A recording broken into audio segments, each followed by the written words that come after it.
नमस्कार। सबसे पहले हमारे सीडीएस बिपिन रावत और उनके साथ शहीद हुए 11 जवानों को हमारा शत शत नमन। आप सबका बलिदान देश कभी नहीं भूलेगा और देश उन लोगों को भी नहीं भूलेगा जिन्होंने कल शाम सोशल मीडिया पे हमारे वीर जवानों का मजाक बनाया। उनकी शहादत पर हम सबको समझना होगा कि एक देश के तौर पे भारत को इतना बड़ा नुकसान पहली बार नहीं हुआ है। समझिए, एक दुश्मन देश को सबसे बड़ा खतरा किस बात से है? एक ऐसे सैनिक से जो हथियारों से लदा हुआ है, या एक ऐसे नेता से जो सत्ता संभाले बैठा है, या फिर एक वैज्ञानिक से जिसने अपना पूरा जीवन ऐसी चीज़ों की खोज में लगा दिया है जिससे देश आगे बढ़ सके? नहीं, इनमें से कोई भी नहीं। दुश्मन देश को सबसे बड़ा खतरा होता है विजनरी से। विजनरी वो होते हैं जिनके पास कोई विजन है, वो चाहते हैं कि देश एक पर्टिकुलर पॉइंट तक पहुंचे। चीन आज पूरी दुनिया और हमारे लिए खतरा इसलिए नहीं है कि उसके पास सबसे बड़ी सेना है, या फिर उसकी नौसेना सबसे बड़ी है, या फिर उसके पास बहुत उन्नत किस्म की मिसाइलें हैं। चीन सबसे बड़ा खतरा है क्योंकि उनके पास एक विजनरी लीडर है। वो लीडर जो अपनी कुर्सी के बारे में नहीं सोचता, जो ये नहीं सोचता कि आने वाले चुनावों में उसके साथ क्या होगा। उसका विजन सिर्फ इस पे है कि आज से 1000 साल बाद चाइना कैसा होगा, और आज से 1000 साल बाद चाइना कैसा होगा उसके लिए जो कदम उठाने हैं वो कैसे उठाए जाए, इस पे उसका ध्यान है। इसलिए इतना बड़ा खतरा है चीन सबके लिए। और ऐसे ही कुछ विजनरी थे हमारे सीडीएस विपिन रावत। वो जानते थे कि अगर हमें अपने देश की सेना को मजबूत बनाना है तो किस प्रकार के हथियार हमें चाहिए। वो जानते थे कि किस फ्रंट पे हमें किस तरह से डील करना है। वो कुछ उन गिने चुने लोगों में से थे जिन्होंने 2 फ्रंट वॉर के सिद्धांत को बिल्कुल नकार दिया था। 2 फ्रंट मतलब पाकिस्तान और चाइना। उनका मानना था कि अगर इस बार वॉर होती है तो वो 2.5 फ्रंट वॉर होगी, यानी कि चीन, पाकिस्तान और देश के ही वो गद्दार जो देश के अंदर बैठे हैं। ये था उनका विजन। तो आज की वीडियो में हम बात करेंगे उन सब विजनरी नेताओं, साइंटिस्ट और उन सब लोगों के बारे में जो देश के विजनरी थे और जिन्हें देश से छीन लिया गया। साथ ही साथ ऐसा क्यों कहा जा रहा है कि ये एक साजिश थी, दुर्घटना नहीं, इसके बारे में हम बात करेंगे। और ये बात वैसे भी क्लियर होने वाली है क्योंकि ब्लैक बॉक्स जो उस हेलीकॉप्टर का था वो मिल चुका है। और हम सब उम्मीद करते हैं कि ये एक हादसा ही हो, क्योंकि अगर ये एक साजिश थी तो ये एक बहुत बड़ी साजिश थी।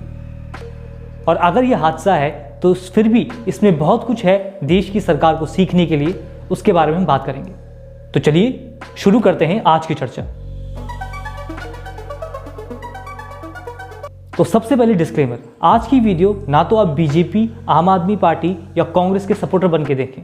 आज की वीडियो आप देखें देश के सपोर्टर बन के, ताकि आप समझ सके कि देश किस संकट से गुजर रहा है।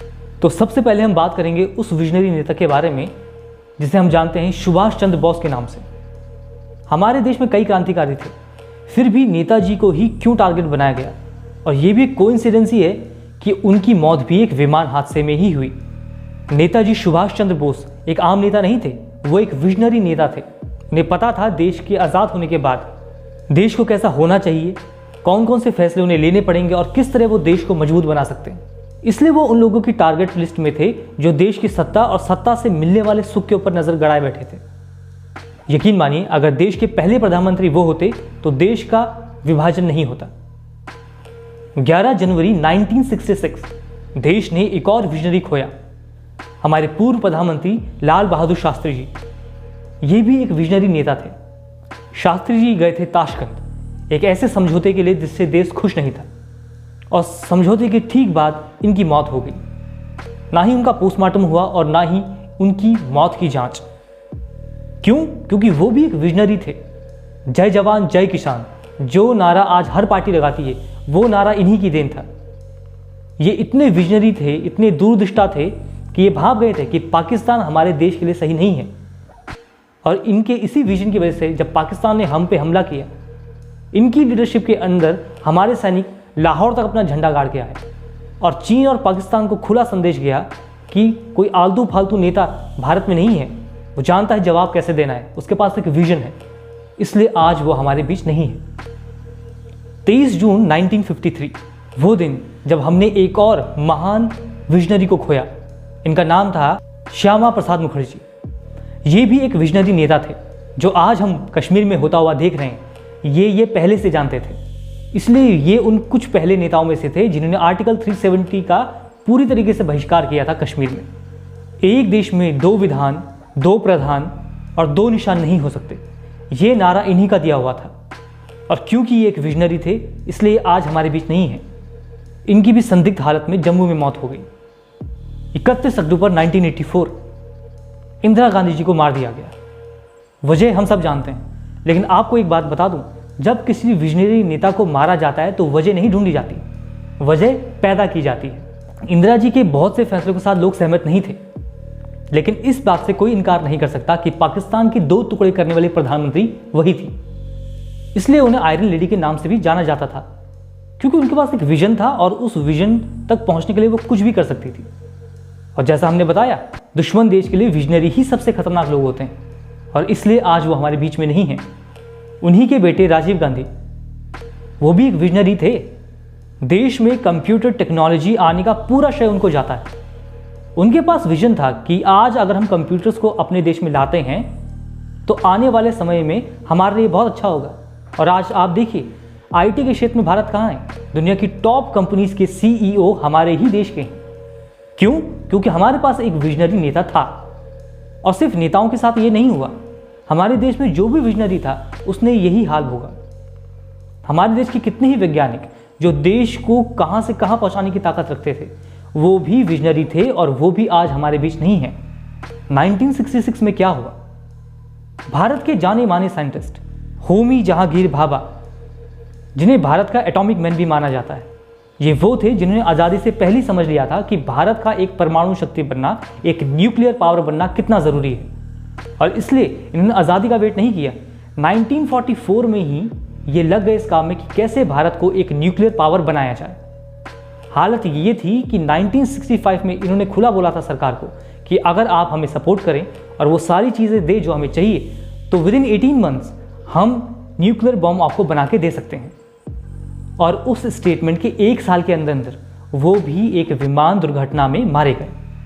क्यों? क्योंकि वो एक विजनरी साइंटिस्ट थे। साइंटिस्ट बहुत है इंडिया में, लेकिन ऐसे साइंटिस्ट जो देश को कहीं पहुंचाना चाहते हैं, ऐसे बहुत कम है। ये है लोकनाथ महालिंगम, 8 जून 2009। वो सुबह जब ये मॉर्निंग वॉक के लिए निकले, और ये उनकी ज़िंदगी की आखिरी मॉर्निंग वॉक थी। उसके बाद ये किसी को नहीं दिखे। ठीक 5 दिन बाद इनकी सड़ी गली लाश नदी किनारे मिली। और ये क्यों मारे गए? क्योंकि ये भी एक विजनरी साइंटिस्ट थे, ये एक न्यूक्लियर साइंटिस्ट थे, और इनके खोने से देश पीछे हुआ। राजीव दीक्षित जी, जिन्हें राजीव भाई के नाम से लोग जानते हैं, एक बहुत ही पढ़े लिखे आदमी जिन्होंने बीटेक किया, एमटेक किया और फ्रांस की बड़ी बड़ी कंपनीज में अपनी सर्विसेज दी। उन्होंने भी एक सपना पाला कि देश में स्वदेशी माल बने, उत्तम क्वालिटी का, ताकि हमारा देश मजबूत बने। क्यों? क्योंकि वो एक विजनरी थे, और वो भी हमारे बीच में नहीं है, क्योंकि उन्होंने एक सपना देखा भारत को उन्नत बनाने का। और ये लिस्ट यहाँ ख़त्म नहीं होती, ये लिस्ट इतनी लंबी है कि अगर हम सबका नाम लें तो पूरा दिन कम पड़ेगा। तो सरकार से बस हमारी इतनी विनती है कि इस हादसे की पूरी जांच की जाए, और अगर ये हादसा नहीं है तो इसका बदला लिया जाए, और अगर ये हादसा है तो भी सरकार इससे सबक ले। क्योंकि बहुत कम लोग हमारे देश में बचे हैं जो अपने स्वार्थ को नीचे रखते हैं और देश हित को ऊपर, और उन्हीं में से थे हमारे सीडीएस बिपिन रावत जी। तो भारत और भारत सरकार, ये दोनों की जिम्मेदारी बनती है कि ऐसे लोगों का ध्यान रखा जाए, क्योंकि अगर ऐसे लोग हमारे देश में नहीं रहेंगे तो हमारा देश कमज़ोर होगा और दुश्मन एक दिन ज़रूर जीतेगा। और आखिरी मैसेज है उन लोगों के लिए जो कल सेलिब्रेट कर रहे थे इस बात पे कि हमारे सेनाओं के प्रमुख सीडीएस बिपिन रावत हमारे बीच नहीं रहे। तो जी आपको ये बता दूं कि जो फ्रीडम ऑफ स्पीच का डंका आप बजाते रहते हैं 24 घंटे, वो डंका इसलिए ही बज रहा है क्योंकि आप भारत में हैं। अगर चीन का कब्जा आज यहाँ हो चुका होता तो आप लोग भी उसी तरह गायब होते जिस तरह चीन के खिलाड़ी और चीन के व्यापारी हो चुके हैं।